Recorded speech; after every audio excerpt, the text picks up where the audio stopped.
ठीक है। और आप लोग भी जो अभी जुड़े हुए हैं वो सभी लोग योग के लिए अपने लिए 1 घंटे का समय निकाल लिया करिए किसी तरह।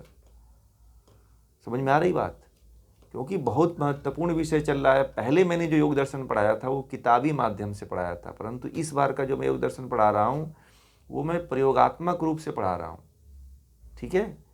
जन्म मृत्यु से समाधि के तरफ जो हमारा थीम है उसके अकॉर्डिंग आप लोगों को पढ़ा रहा हूँ, ध्यान रखिएगा। पहले वाली जो योग दर्शन है वो मेरे यूट्यूब चैनल पे पड़ी हुई होगी, आप लोग उसको पढ़ लेना और इसको सुनना, तो आपको समझ में आ जाएगा। ठीक है। तो इसलिए जो है इस योग दर्शन को आप लोग अच्छी तरह से, क्योंकि ये योग दर्शन पब्लिश नहीं होगा, इसीलिए जो है आप लोग जो है इसको मिक्स मत करिए। समय निकाल करके 1 घंटा समय निकालो। और मैंने तो ऐसा समय आप लोगों के लिए रखा है कि इस समय कोई बिजी होता ही नहीं है भाई, सब अपने घर पे ही होते हैं, है कि नहीं? तो इस समय तो आप लोग जुड़ा करिए, जुड़ करके इसको स्वाध्याय करिए, मनन करिए, चिंतन करिए। और योग दर्शन जो ग्रंथ नहीं पढ़ा वो जीवन में अभागा है, समझो कि। ठीक है। तो इस बात को आप लोग समझेंगे। ये तो समझ में आ गई ना सब? वो 5 वृत्तियों में किसी को कोई समस्या है?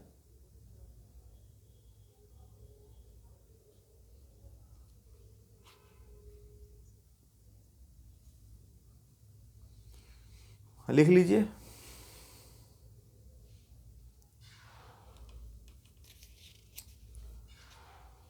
अनुभव किए विषयों का न भूलना स्मृति नामक वृत्ति है।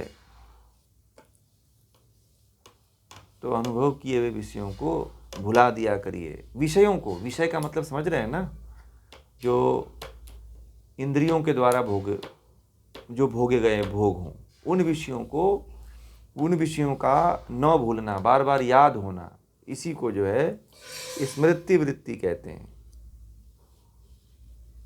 ठीक है, बस इतना ही समझ लीजिए, बाकी तो आपको बता ही दिया, इसी का पूरा सार था। मुझे तो बस कोई एक शब्द चाहिए, बहुत ज़्यादा पुस्तक की जरूरत नहीं पड़ती है मुझे, तो आप बस शब्द बताइए, उस शब्द पे ही मैं पूरा क्लियर कर देता हूँ।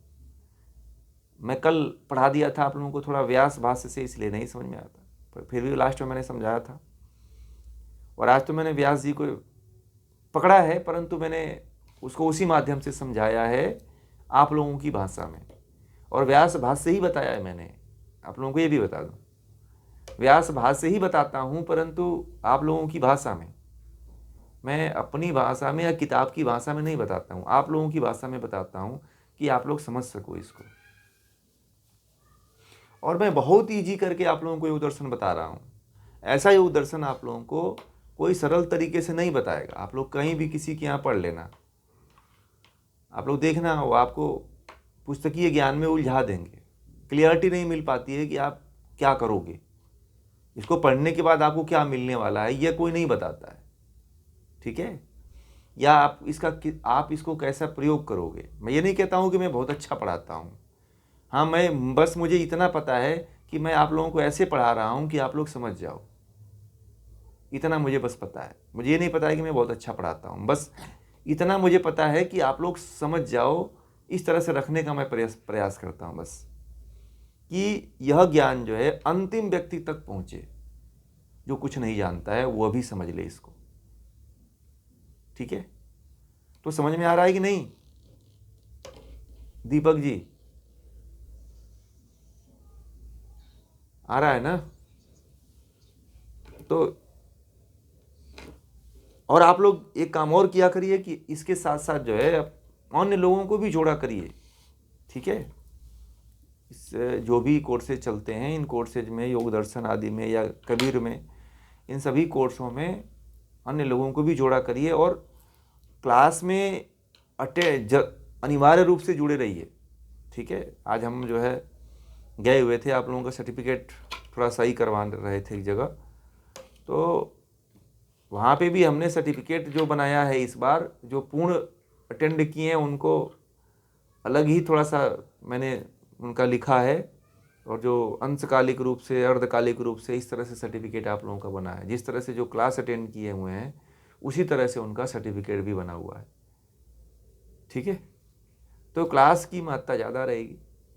ठीक है, तो क्लास आप लोग अटेंड करिए, क्योंकि ये ज़्यादा महत्वपूर्ण है। सानिध्य तभी मिलेगा ना, सानिध्य मतलब क्या, नज़दीकियाँ,